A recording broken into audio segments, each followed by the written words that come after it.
You know, you probably wouldn't be able to tell if you knew me, but I really like old audio stuff.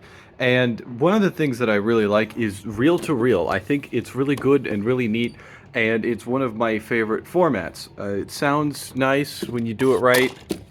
It's just really good all around. Really like it. Now you know some of these reel to reels are really nice. You play your 7-inch reels. I got one in the closet that can play 10-inch reels. I got Tommy right there. You know it's a good time all around. But you know, as much as I like the practical application of some of these machines, one of the things that I really like a lot is when somebody tries to make them really small. But no, no, no. I'm talking about people take their 7-inch reels and they just make them little. You got your 7-inch reel, right? You got your 5-inch reel, a little smaller. Somewhere around here, there's some 10-inch reels. Those are all 78s. There's 10-inch reels. You got your 10-inch reels, right? Bigger boys. You even get some 10-inch reels that are thicker. 2-inch tape, very good. Now, the thing about tape, so it basically takes plastic strip, and it puts some oxide on it, which is for all intents and purposes rust. Then the tape head is magnets. Tommy, that's not for you. The tape head is magnets, and it basically takes your whatever, your tape, magnetizes the oxide, and turns it into audio. It's a little more complicated than that. I don't feel like going into it. And the thing is, the more oxide you have, get out of there, the better your tape sounds. So like this guy, if you put audio on it, is going to sound pretty good. 2 inches, and it probably moves pretty fast. There's two ways to make your recording use more tape. You make the tape bigger, wider, and you make it go faster, so it's covering more ground. So like, you could have this guy, nice 2-inch tape, spinning at like 15 inches per second, 30 inches per second. I think I've seen 60 on some machines. You know, really nice sounding stuff. And then you play it back, and people listen to it, and they're like, holy shit, that's not what a tape is supposed to sound like. And you go like, yeah, I mean, that's what that one's supposed to sound like. So then over here, just a little smaller, right? This is probably going to spin. I've got like a Sony TC-900. I put this on there. It'll spin at around 7.5 inches per second. Okay, that's not bad. This guy right here, 7-inch tape, could also spin at 7.5 inches per second. But I know because I wrote it on the box, it's spinning at 3 3/4. Okay, so we keep having our speed, and we keep making the tape a little thinner. Okay, it's gonna be this is gonna be the same thickness as this tape. All right, so a little thinner. Okay, the reel is smaller. That's fine. We can still play it at the speeds, right? Okay. Now, cassettes, the reason they sound the way they do, they spin at 1 7/8 inches per second, which is a speed that you can get on reel to reel, but it's normally on the portable ones. But if you notice, the tape, it's a wee little boy. It's a little guy. Now, of course, we can keep making the tape smaller, and that's why like micro cassette sounds like shit. But that's okay. It's a little tape. It's not moving very fast. It's okay because this was designed for dictation. You're not supposed to record music on this, though some lunatics have. And then you got your 3-inch tape reels, which are, just adorable. And they're generally designed to be played on smaller tape recorders. Now, I love these little things. Look at this little guy. It's like your full-size reel-to-reel, but smaller and worse in every way. See, because of the size, you really can't, like, put all the fancy bells and whistles in it. You get, like, a single knob for telling it which way to go. You get, like, a fast forward, some inputs, some outputs, a volume. Sometimes you get a little indicator if you're lucky. And, generally, they're just not as good. And they also usually can't do the speeds that the bigger tape recorders can do. So they also don't sound as good. Plus, a lot of them can't get the same tape tension as the others, so it's all just like looser and slower, and it sounds like crap. But I really like it because I think it's really funny, right? It's not like somebody was like, oh, let's take a cassette player and put the mechanisms in a Walkman, and then it'll be a little cassette player. Somebody was like, let's take the reel-to-reel mechanisms and put them inside a little reel-to-reel. And like nobody did it well except Nagra. I like Nagra. I don't have one. I want one. Give me one. But like everybody else who took a crack at it, for the most part, just ended up with like some weird nonsense thing. And I'm going to show you some of the weird nonsense things that I have. I've got 1, 2, 3, 4, 5, 6 down here. And we're going to go through them in order. We're going to start with my favorite one, work our way down to the crustiest one, and then I'll show you the newest one that I got like last weekend. Up first, we got the Sony. I really like this one. It's got the case. This is probably my favorite of all of them. Has the microphone remote. This thing's really cool. You plug it in. That's your microphone, and then that's your remote. So when you push a button, it starts the tape recorder. I'll show you that in a second. Notice, if recorder is to be left on furniture surfaces for any length of time, place protective paper, felt, or cardboard pads under the rubber supports for the recorder. The manual Sony TC-900. I really like how half of the Sony reel-to-reels are really serious, and then half of them are like, the Sony O-Matic can run on batteries. I mean, there's only like 2-3 knobs, so I don't know what you're gonna have trouble with here. All this stuff. All this stuff. So much stuff.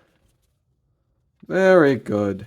This Sony recorder is fully guaranteed for a period of 90 days from date of purchase. Well, I bought it a few years ago, so that's no good. This is just from Sony Tape. They're just trying to sell you more tape. They're trying to sell you a mixer. That's cool, I guess. The 1-year warranty. Very good. It's definitely not good anymore. And authorized service stations. I always thought this kind of thing was sort of cool, because Sony would do this, and a few other companies would do this, where they would say, like, you can only take your Sony product to the Sony service station. And, you know, on the thing, there would usually be something like, no user serviceable parts inside. But, you know, that never stops me. Kelly's TV in Ames, Burlington, Iowa, Clinton, Council Bluffs, Des Moines, Dubuque, Monona, and Sioux City. Guarantee none of those stores exist anymore. I put batteries in it at one point. The problem was this door kept flying open. That's why I put a little tape on it. And before everyone's like, oh, sticky residue on your tape. No, it's fine. It's fine. No sticky residue. Didn't leave anything. Don't worry, it's okay. Okay, I got the batteries. These are my last 4 D cells. D cells, more like D's nuts cells. I'll probably edit that out. It's alive! I mean, I knew it worked.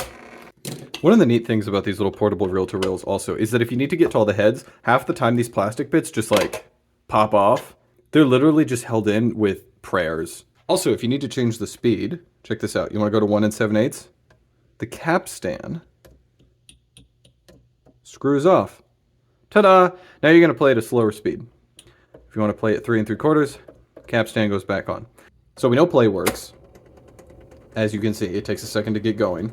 Fast forward. Oh, it sure does. Rewind. Oh, it sure does. Got your tone knob. Got your volume knob. Great stuff. You can also close it so that you could, you know, like, carry it around on the handle. Take it out and about. That's one of the things I really like about this. Is this just like something that in theory should be a piece of hi-fi equipment, and they put a handle on it. Chef's kiss. No notes. Okay, so over here, yeah, if you can use your AC input like a loser. And we have all of our jacks. Monitor, that one's labeled, and this is the remote and mic. So what we're going to do, plug this in, like so. Now, check this out. So I hit play. Nothing happened, it didn't play. Oh, that's because you didn't hit play on the remote, you silly. Now it goes, now it stops. Now it goes. Now it stops. Let's try recording something. So we hit this, play, nothing goes until I hit this. Okay, so we should be recording. I've got the microphone right up against my mouth because I know these microphones are not very good, and also they tend to not work with age. This spin, it's spinning, spin, spin. spins round. Oh yeah, it sure does. Let's see what it sounds like. Let's move on to the next one. Okay, up next is the Panasonic. Yeah. Opens up real nice. Same deal. The cover is held on by prayers. This one's actually a little more secure than the Sony one. And you can get to the tape heads a little easier, which makes cleaning it a little easier than the Sony. Point 1 for Panasonic. Same deal. It's got a big chunky wheel. Stop, play / fast forward. Okay, so we got play / fast forward. The way this works, if you just click it there, it's play.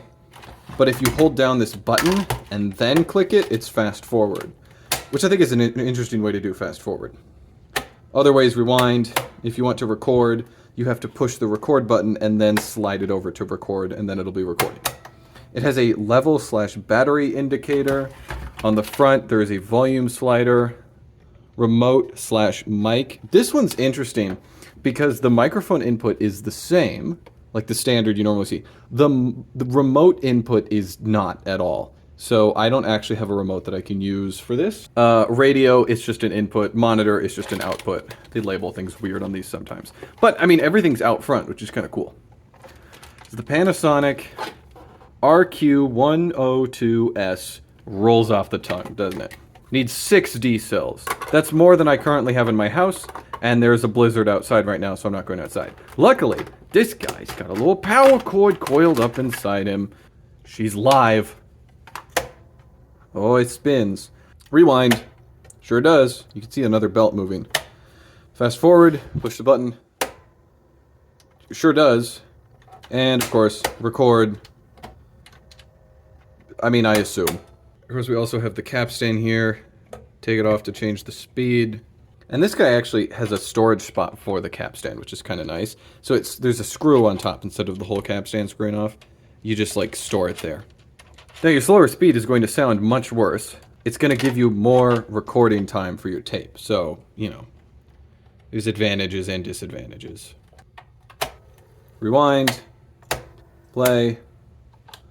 Fast forward. Fast forward is funny because it's almost the same speed, slightly faster, but it's almost the same speed as play. It just doesn't engage the pinch roller. I can't hear anything. Oh, is she cooked? Oh, she might be cooked. Oh, that's too bad. That's too bad. Well, not getting anything out of the monitor either. Well, that's too bad, but I'm not really gonna worry about it. We're just gonna pop the tape off this boy, move on to the next one. Okay, up next, kind of a toss-up between the next two, I guess, so we'll just grab the one that isn't buried. It's the Fujiya. This one has a really nice cover. Very good. It's missing a bit. I don't know where that bit is. Wait, yes I do. It's in the storage compartment, I bet. I already made a video on the Fujiya, but, you know, it's a portable reel-to-reel, so we're coming back to it. Paid $18 whole for it. That was too much. Microphone, earpiece, headphone, the power cord. Very good. There's the missing bit. A piece of plastic broke, so it just kept falling off. Now this one's cool because it actually can do 7.5 inches per second, or 3 3/4. Okay, we've got your off / volume, external speakers, microphone, level indicator, record button, quick stop. Sort of just if you need to like pause it, you hold that down. Rewind, play and record. Now this one, the pinch roller is very crispy, so, you know, we'll see. She's live. Let's try the faster speed. Oh, it doesn't. Oh, wait, hold on. It's off. Oh, she's humming. Oh, look at him go. Rewind. Uh-huh. Yes, I see. Okay, don't rewind then. Okay, so we should be recording. I've got the microphone right up against my mouth because I know these microphones are not very good, and also they tend to not work with age. This spin, it's spinning, spin. This take-up reel seems to be having a little trouble. I wonder if there's like a belt or a wheel or what's underneath here. I haven't taken it apart in a while, but something is not moving like it should be in there. I had a video on it a while ago. I think the video was like 3 years ago.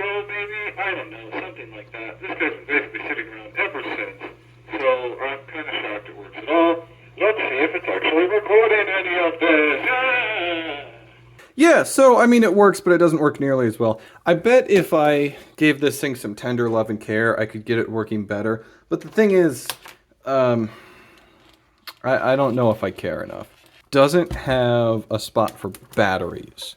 So, you know, there is that as well. Oh, and it uses tubes. I forgot to mention that. This one has tubes in it. Okay, next we got this one. This, I believe, is a Wollensak. It says Wollensak on this bag, so that would make sense. Oh, ow! Wow, that cover just flies off, doesn't it? Okay, this one to switch speeds.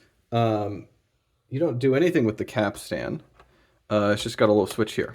Tape counter, very good. Most of these don't have that. Again, held on by prayer. Okay, volume, tone, all the standard controls. Stop, rewind, forward, play, record. Fantastic. In here is our microphone and power cable. This microphone is really cool looking. Monitor, radio, mic, remote, foot switch. I don't have that.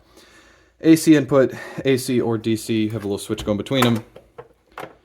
And takes, holy, 6 D cells fit in there? Something like that. Six big ones. Yeah, pinch roller keeps falling off. Let's plug it in and see if it catches on fire. We do a little danger. We do a little danger around here. Oh, it sure does. Look at that guy go. Lower speed. Tape counter seems to be working. Forward. Oh, wait, I've turned this one on. I remember what the deal is. There's 2 screws holding these guys on. And both of those... Oh, wait, that's bad. I made it worse. This is the one that when I tried to take it apart, it was very brittle and a bunch of screws broke. The screw holding the pinch roller on broke, and the screw holding both of these reels on broke. So these reels are actually supposed to sit slightly down. And so it's supposed to be like that. Or like for rewind, this one's supposed to be down a little bit. So like it works, but it's not really portable anymore because the second you turn it, it's going to fall apart. But I mean, hey, we can still put a tape on it. Okay, yeah, we're trying to record on this shitty little microphone here. It's a piece of plastic just fell off the microphone. It's a little snowy out. Shit! Okay, it wasn't supposed to do that. And the reel wasn't supposed to come off with it. Oh, I've made a mess. You know, I think this is just going to keep breaking the more I touch it. So, I'm just going to, like, put it back together to the best of my ability. And then we're just not going to... We're not going to mess with it anymore. This one's no good. No good, I say. Okay, we got one more before we get to the new one. It's the Freeman. This one was a weird one because it was Freeman Electronics, but sometimes it was like Citron Electronics, and sometimes it was called the 660, and other times it was called, I think, the 650 or the 550 or something like that. And it was like the exact same machine without the tape counter. God, why do I have the hiccups right now? Volume knob, tone knob, play, stop, rewind, and if you want to record, you have to push it down and then turn it to get it to record. Tape counter, of course. Oh, right, it had a weird battery container. What was up with that? You can fit a bunch of double A's in there, I think. This is all coming back to me. This is another one I haven't touched in like a long time. And it had this stupid little, you can see it there, stupid little wheel. So like here's the motor, and this guy pushes against a rubber wheel like on the underside of the front side of it. And so like one of these is for one speed and then the other one is for another speed. And the motor kept like slipping out of position. Okay, AC. This one just says auto adapter. I think it's like for your car. External speaker, ear, radio, mic, remote. Yeah, okay, great. And it has with it the mic remote. Looks like it has seen better days. It's literally just, I think I'd mentioned this in the video I made about it. Literally just looks like a reproducer on a Victrola or something like that. Power cord. Speed control is also in a weird place because again, it literally is a lever, big chunky lever that just moves the motor back and forth. It's so dumb. The pinch roller is in incredible condition. This guy, I will say, the cover is not held on with prayers. There's actually a couple screws right there. Quick stop is like pause. I don't know. I have really mixed feelings about this thing. Because, like, on the one hand, this is really weird and, like, really dumb. Like, why is fast forward here? Why is the speed change a big lever that moves the entire motor? Why is it all made of metal? Why do you have to push... Why is the meter, like, raised out of the surface of the machine? I have so many questions about this thing. This thing baffles me every time I look at it. But also I love it. And I also remember that if you take this cover off, there's like a big bicycle wheel in here with spokes and shit. Like, oh my god. Oh. Why is the tape moving at a right angle there? Like, oh. First, rewind. Nothing. Nothing. Oh, I thought about it. It's thinking about it. It wants to. Come on, buddy. You can do it. You can do it. You can do it. Yes! It's doing it! Sort of. Oh, it stopped. It stopped doing it. Oh, wait. I see the problem. I didn't put the tape between the pinch roller and the capstan. There we go. Oops, we're at the wrong speed. Move the entire motor.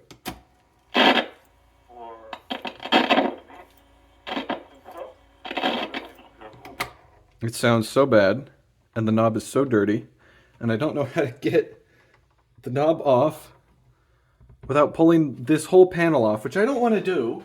And the tape, while I'm doing this, the tape is sliding off the side of the pinch roller. Oh my god, this thing. I want to try recording something.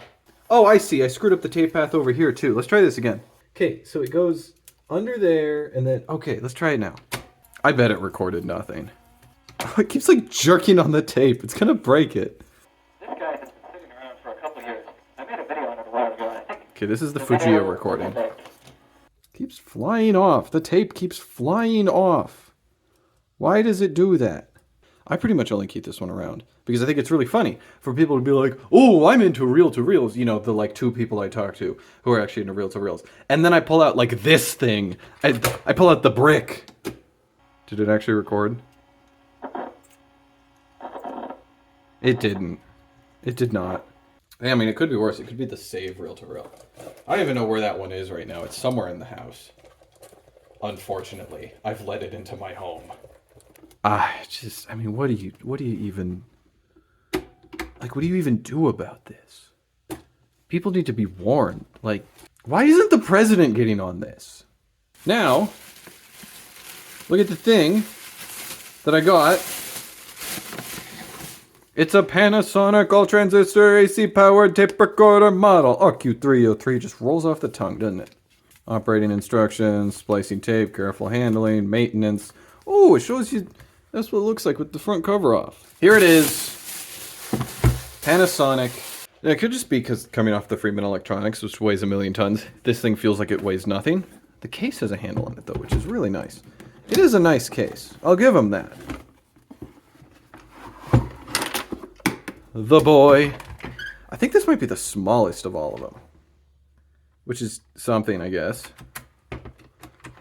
Colored buttons. Rewind, stop, play, and of course your record, play, classic, off, and volume. Little light, which I assume is some sort of a meter indicator. Strap. Speaker underneath, but it's angled, so it's not just like pointed straight at the table. Little strap for holding the power cord, which is nice.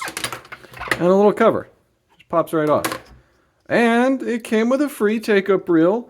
I definitely don't already have enough 3-inch take-up reels. Oh. Oh, it's actually on there. Whoa. Is it? Wait, is it?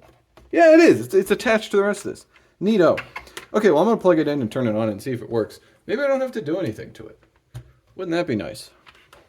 That's very slow. That's probably 1 7/8, I bet. Hello? Hello? Hello? Hey, rewind works. All the mechanical stuff seems to work. Let's open her up. Okay, so we can see inside here, the motor is right there. Turn it on, that starts spinning, and then, where are all the buttons? Play, Just engages a couple wheels. Stop, disengages those wheels. And rewind just engages that. And then, of course, you have your record. Play. Okay. Okay, so it should be recording now. I don't have a mic to plug into it. Where's the mic input? Ah, it's a weird width. Will this one work? Ah, it's too wide. It's a weird width. I don't have one for it. I am getting sound out of it now, which is really cool. I just pulled it apart and there were a couple bad soldered spots, so I fixed those. I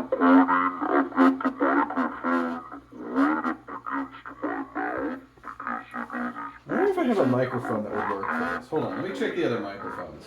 Oh, it's slightly wider than the Wollensak microphone.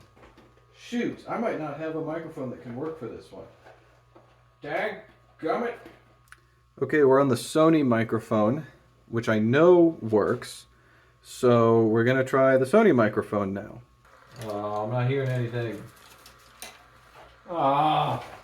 Okay, we're on the Sony microphone. Let's go! Which I know works.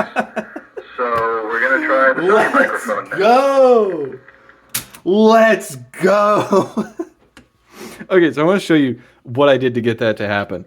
So this thing came with, it's just like an aux to RCA adapter plugged into this cord, which also came with it, which has two alligator clips on the end, which I just hooked to the Sony microphone.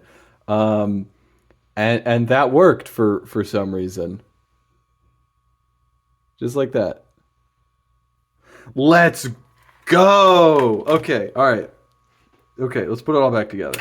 I thought that maybe something else was broken, maybe like something else needed to be resoldered or something. The jacks are kind of like askew. They're kind of bent like that, so I was worried that something might have been screwed up in there. This might be, if I can find a better microphone setup for this one might be my new favorite. I mean, like the Sony one is really cool and it's got the bag and everything. Well, this one's got a bag too. This one's got a better bag. This light, oh wait, oh the light is lighting up. Oh, yeah, it is like a little indicator. You can probably barely see that, hold on. The light is, yeah, there it goes. Cool, oops. Very cool, so the light does seem to be working. Let's see, I wonder, is this a level adjustment? Okay, I'm turning the volume knob slowly up because we're trying to see if it's a level adjustment. It does seem to be, and now we're going to slowly turn it back down and down and down. And now we're at 5, we're right in the middle. Actually, let's go to a toasty 6. And now we're going to rewind and listen back to this. So it looks like I'm so happy this works. 1 7/8 is the default speed for this one. I didn't see any way to change the speed, which I guess is fine. This light, oh wait, oh the light is lighting up. Oh, yeah, it is like a little indicator. You can probably barely see it, hold on. The light is, yeah, there, very cool. So the light does seem to be working. Let's see, I wonder, turning the volume knob slowly up because we're trying to see if it's a level adjustment. It does seem to be, and now we're going to slowly turn it back down and down. And now we're at 5, we're right in the middle. Actually, let's go to a toasty 6. And now we're going to rewind and listen back to this. That's so cool. I just had to resolder a couple things, which, you know, I mean, that's pretty common. Ah, this one's pretty slick. I don't know, these buttons have a really nice feeling to them also. This might be my new favorite one. Look out, Sony. This one gotcha. But yeah, that's it. That's all the portable reel-to-reels I have. I have other reel-to-reels that are sometimes good and sometimes bad, but these are just the portable ones. You know, you can take it wherever you want. But anyway, that's all that I've got. That's goodbye. That's goodbye. Get out. Leave.